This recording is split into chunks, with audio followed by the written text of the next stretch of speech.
A pleasant good morning, everyone. So, welcome back to our channel and as well as our class. So, today in this session, we are going to mainly focus on 10th class English grammar concept, that is about the binomial expressions of subject English. Okay, so actually, this binomial expression is having some special role in the subject of 10th class English grammar concept. Okay, so first of all, we need to stress the heading. So first heading into తెలుసుకోవాలండి. So today we are going to mainly focus on the topic called binomial expressions. Okay, so it will come under English subject of 10th class grammar content. Okay, so first of all, let me give you the introduction about the binomial expression. So general గా మనకి binomials అంటే మనకి mathematics point of view లో monomial, binomial, trinomial, polynomial ఇలా మనకి degree బట్టి పెరుగుతూ ఉంటాయి. But here binomial expression, so జనరల్గా మ్యాథమెటికల్ వర్డ్ అయినా ఇంగ్లీష్ వర్డ్ అయినా, so whatever the language or whatever the subject maybe, binomial అంటే it is the combination of two terms. So మనకి జనరల్గా చెప్తుంటారు బైనామియల్ అంటే సెకండ్ డిగ్రీ. సో జనరల్గా మనకి పవర్ టూ లేదా టూ వర్డ్స్ ఎక్కడైతే మనకి కాంబినేషన్లో కనబడతాయో సో వీటన్నిటినీ కూడా మనం బైనామియల్ ఎక్స్ప్రెషన్స్ అని చెప్తూ ఉంటాం. So binomial means nothing but the two words that are combine together and they can give a perfect meaning with one sentence. ఒక సెంటెన్స్లో ఈ టూ వర్డ్స్ని యూజ్ చేసుకుంటూ ఒక మీనింగ్ఫుల్ స్టేట్మెంట్ కనుక ఫ్రేమ్ చేయగలిగితే that is the main significance of this binomial expression. So always we have to remember that binomial expressions అన్నవి ఎప్పుడూ కూడా కలిసే ఉండాలండి, విడగొట్టి రాయకూడదు. అంటే ఇప్పుడు ఫర్ ఎగ్జాంపుల్ ఇక్కడ చూడండి, మీకు కొన్ని కనబడుతూ ఉంటున్నాయి. ఇక్కడ 10 బైనామియల్ ఎక్స్ప్రెషన్స్ రాశాను, అవునా కదా. సో ఇక్కడ చూసుకుంటే మీరు ఫస్ట్ అబ్జర్వ్ చేయండి, కప్ అండ్ సాసర్, అవునా కదా. అంటే ఇక్కడ మీరు చూసుకుంటే ఈ కప్ అండ్ సాసర్ అంటే ఈ బైనామియల్ ఎక్స్ప్రెషన్ రెండు కూడా కలిపే ఉన్నాయి. ఏంటవి? Cup and saucer. ఈ కప్ ని సాసర్ ని కలిపేది and. So you can see that cup and saucer is one of the binomial expressions which is the combination of two words, that is nothing but cup and saucer. So మనకి ఇప్పుడు statement frame చేయాలంటే ఖచ్చితంగా ఈ రెండింటిని base చేసుకుని ఒక meaningful sentence వచ్చేటట్టుగా frame చేయాలి. ఆ స్టేట్మెంట్ లో కూడా ఈ వర్డ్ ఇంక్లూడ్ అవ్వాలి. అండ్ అలాగే ఇంకొక ఇంపార్టెంట్ థింగ్ గుర్తుపెట్టుకోవాల్సింది ఏంటంటే we should not separate the words at the time of framing the sentence. Sentence frame చేస్తున్నప్పుడు మనం ఈ రెండు వర్డ్స్ని సెపరేట్ చేయకూడదు. వాడు ఇచ్చిన యాజ్ ఇట్ ఈస్ వర్డ్ని ఫస్ట్ మీనింగ్ తెలుసుకుని ఆ మీనింగ్ని బేస్ చేసుకుని ఓన్గా సెంటెన్స్ ఫ్రేమ్ చేయాలి. ఆ ఫ్రేమ్ చేసిన సెంటెన్స్లో కూడా రెండు కలిపే ఉండాలి, అంతేగాని ఒక దిక్కున ఒక వర్డ్ ఇంకో దిక్కున ఒక వర్డ్ అలా రాయకూడదు. Okay, so let me tell you the first binomial expression is cup and saucer. Okay, so నేను ఫస్ట్ ప్రొనౌన్సియేషన్ చెప్తానండి. So after pronunciation we need to understand the meaning and after that meaning we need to try to frame the sentence of that binomial expression. So first of all, cup and saucer is the first one. Second one, bread and butter. Okay, first pronunciation vinnandi, after pronunciation meaning. Okay, cup and saucer. Second one, bread and butter. Third one, heart and soul. చూడండి ప్రతి word two words కనబడుతున్నాయి, అవునా కదా. Heart and soul, bread and butter, cup and saucer. And fourth one, give and take. Okay, fifth one, pick and choose, pick and choose. Okay, sixth one, part and parcel. Okay, sixth one, part and parcel. And seventh one, leaps and bounds. Okay, leaps and bounds. And eighth one, rough and ready. Okay, eighth one, rough and ready. And ninth one, thick and thin, thick and thin.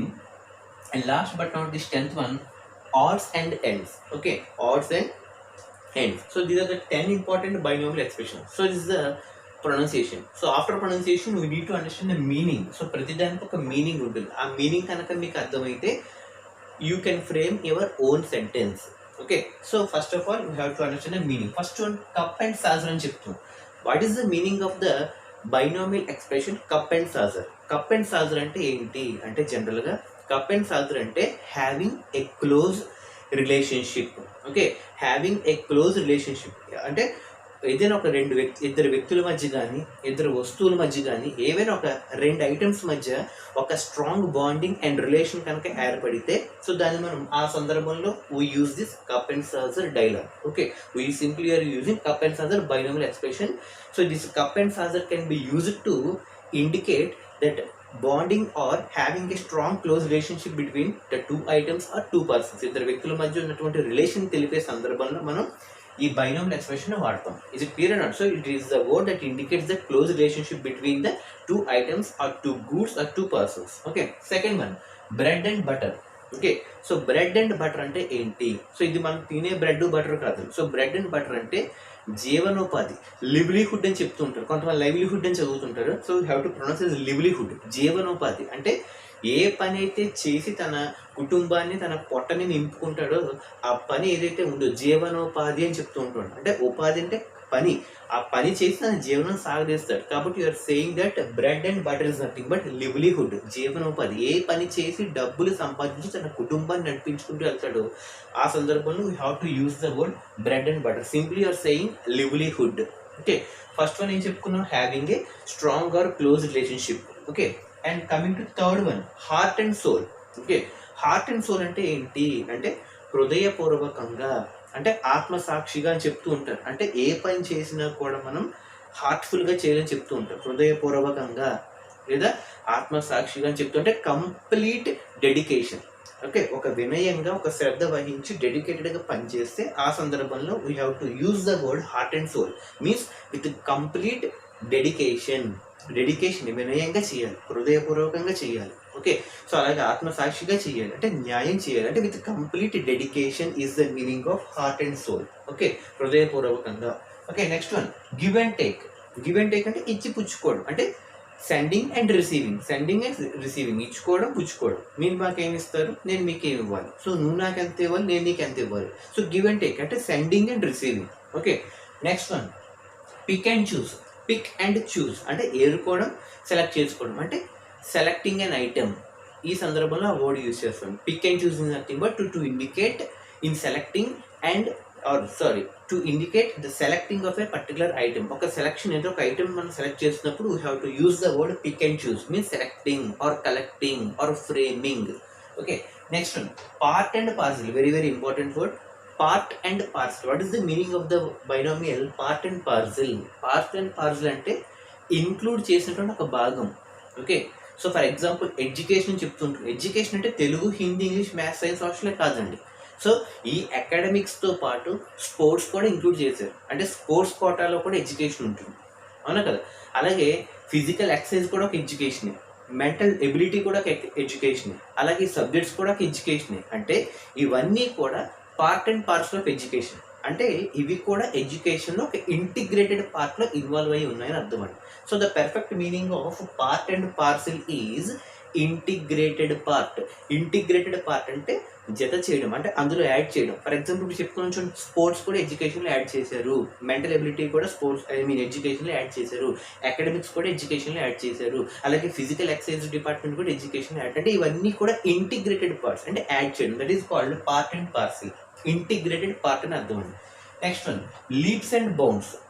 లీప్స్ and bounds కూడా చాలా important word అండి. So లీప్స్ and bounds అంటే ఒక active state, abnormal అంటే ఒక high లెవెల్కి reach అవుతున్నప్పుడు ఒక growing stage or developing stage or growing faster in manner. అంటే వేగంగా అందుకోవడం, వేగంగా పుంజుకోవడం, ఒక గ్రోత్ డెవలప్మెంట్ అనేది బాగా ఒక లెవెల్లో వెళ్తే, సింపుల్గా చెప్తే మనం తెలుగులో దూసుకెళ్ళిపోవడం అని చెప్తుంటే ఇంక్రీజింగ్ అంటే రైజింగ్ స్టేజ్లో ఉంటుందని మనం లీప్స్ అండ్ బౌండ్స్ అని చెప్తూ ఉంటాం. లీప్స్ అండ్ బౌండ్స్ అంటే rising stage. Okay, next one, rough and ready.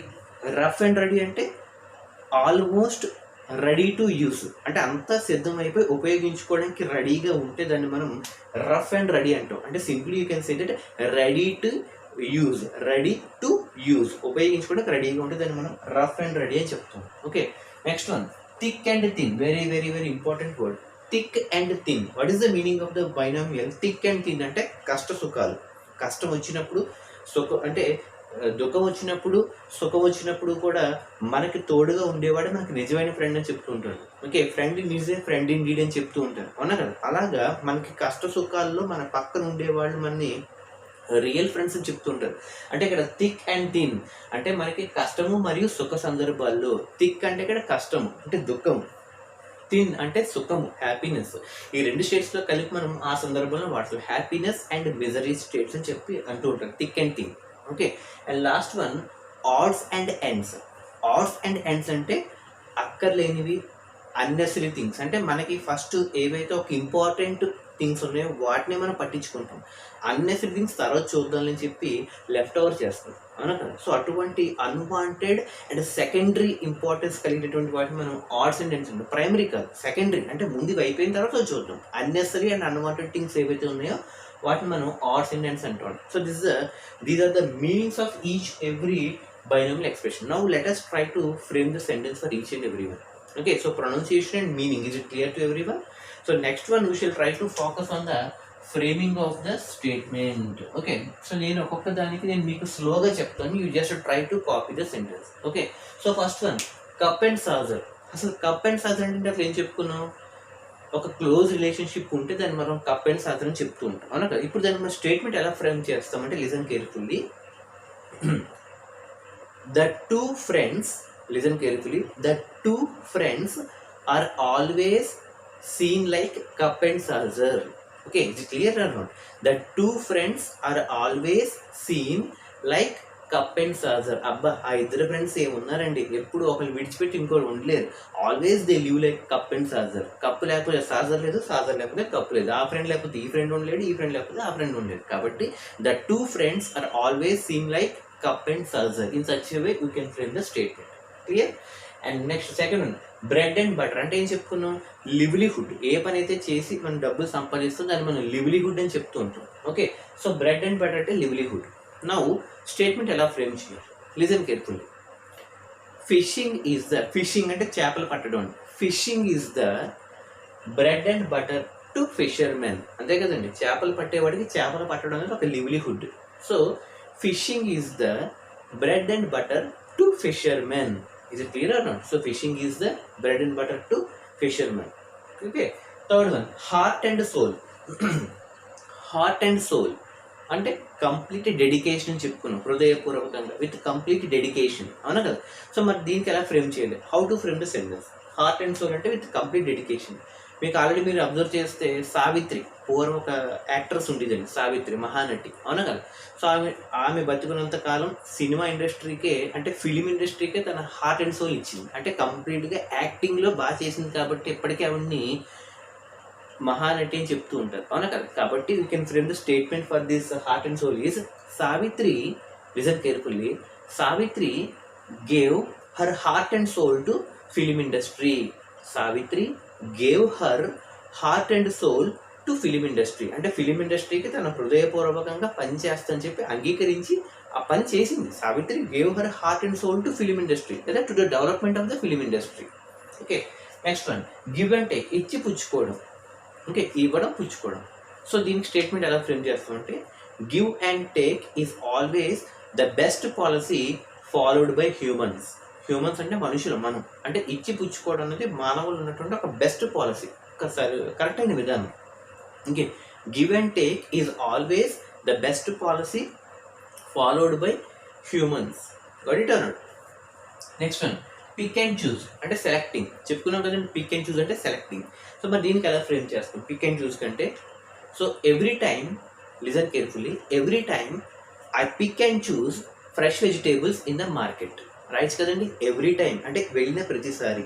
Okay, every time I pick and choose fresh vegetables in the market. What it are? So the next one, part and parcel.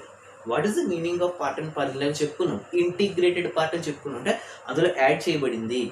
ఇప్పుడు చెప్పుకున్నాం చూడండి, sports, academics, physical exercise ఇవే కాదు, మామూలు అకాడమిక్స్తో పాటు ఇవి కూడా add చేశారు. కాబట్టి sports is the part and parcel of education. Right కదండి. ఇప్పుడు స్పోర్ట్స్ అంటే ఆటలు, క్రీడలు, అవునా కదా. Sports is the part and parcel of education. ఎడ్యుకేషన్లో స్పోర్ట్స్ కూడా ఒక పార్ట్ అండ్ పార్సల్, అంటే ఇంటిగ్రేటెడ్ పార్ట్ అని అర్థం. Sports is the part and parcel of education. Clear? Next one, లీప్స్ and bounds. Okay, లీప్స్ and bounds అంటే ఏం చెప్పుకున్నాం, రైజింగ్ స్టేట్లో కానీ, యాక్టివ్ గ్రోత్ కానీ, యాక్టివ్ డెవలప్మెంట్ కానీ ఉంటే దాన్ని మనం ఏమంటాం, లీప్స్ అండ్ బౌండ్స్ అంటాం. సో ఇప్పుడు దీన్ని మనం ఎలా ఫ్రేమ్ చేస్తాం? Okay, my father's business is growing in leaps and bounds. Right కదండి, మా నాన్నగారి వ్యాపారం లీప్స్ అండ్ బౌండ్స్లో దూసుకెళ్తుంది. My father's business is growing in leaps and bounds అంటే ఒక యాక్టివ్ స్టేట్లో, ఒక డెవలప్మెంట్ స్టేట్లో, ఓకే, ఒక రైజింగ్ లెవెల్లో మా నాన్నగారి వ్యాపారం వెళ్తుంది. My father's business is growing in leaps and bounds. Okay, next one, rough and ready. Rough and రెడీకి ఏం చెప్పుకున్నామండి, రెడీ టు యూజ్, ఉపయోగించుకోవడానికి రెడీగా ఉంటుంది, దాన్ని మనం rough and ready. For example, అక్కడ కొత్తగా ఇల్లు కట్టాం, ఆ కట్టిన ఇల్లు మొత్తం ఆల్మోస్ట్ రెడీ అయిపోయింది. అప్పుడు మనం ఏం చెప్తాం? Our new house is rough and ready to use. Okay, our new house is rough and ready to use. Right కదండి, అవునా కదా? Next one very very important, thick and thin. కష్టము మరియు సుఖ సందర్భాల్లో thick and thin. Okay, so ఇప్పుడు దీని ఫ్రెండ్షిప్ని base చేసుకుని రైట్స్, ఎందుకంటే మన అయింది కదా ఫ్రెండ్షిప్ డే, స్టేటస్లో అందరూ పెట్టుకున్నారు క్లోజ్ ఫ్రెండ్స్, బెస్ట్ ఫ్రెండ్స్ అంటూ ఉంటారు, అవునా కదా? ఇలా తెచ్చేవే థిక్ అండ్ థిన్ అన్నప్పుడు మనకి కష్టము మరియు సుఖ సందర్భాలు వచ్చినప్పుడు మనం ఫ్రేమ్ చేస్తున్నాం. We have to frame the statement for thick and thin. దీనికి స్టేట్మెంట్ ఎలా రాస్తామంటే, my friend always stands with me in my thick and thin situations. Right కదండి, my friend always stands with me, నాతోనే ఉంటాడు. Okay, stands with మీ అంటే నా వైపే ఉంటాడు, నాతోనే ఉంటాడు, నాకే సపోర్ట్ ఇస్తాడు. ఎప్పుడు, ఏ సందర్భంలో? In thick and thin situations అంటే కష్టము మరియు సుఖ సందర్భాలు నా మిత్రుడు నాతోనే ఎల్లప్పుడూ ఉంటాడు. My friend always stands with me in my thick and thin situations. Right కదండి, in my thick and thin situations my friend always stands with me. Okay, last one, odds and ends అంటే unwanted and unnecessary things. For example మరి దీనికి ఎలా రాయొచ్చు అంటే, ఏదైనా ఒక పాత ఇంటి నుంచి కొత్త ఇంటికి షిఫ్ట్ అవుతున్నప్పుడు, when ever we shift from old house to new house, first మనకు కావాల్సినవే పెట్టుకుంటాం. ఓకే, అక్కర్లేనివన్నీ తర్వాత డిసైడ్ చేసుకుంటాం, ఏవి పట్టుకెళ్ళాలి ఏవి పట్టుకెళ్ళకూడదు. సో ఇప్పుడు దాన్ని బేస్ చేసుకుని స్టేట్మెంట్ రాయొచ్చు. ఓకే, ఆడ్స్ అండ్ ఎండ్స్ అంటే unnecessary things, secondary things. So దీనికి స్టేట్మెంట్ ఎలా ఫ్రేమ్ చేయాలంటే, all the important things were shifted first and the remaining odds and ends were thrown out. Right కదండి, all the important things were shifted first, వాటిని first shift చేస్తాం. All the important things were shifted first and the remaining odds and ends were thrown out. అంటే అక్కడ odds and ends అంటే అక్కలేనివన్నీ కూడా బయట వేసేసాం. All the remaining odds and ends were thrown out after shifting the important things. ఇలా right కదండి. Okay, so in such a way we have to frame the statements for each and every one. Okay, I think it is very very clear to everyone. You just try to practice this once, twice and thrice. Okay, have a nice day, take care, stay home, stay safe.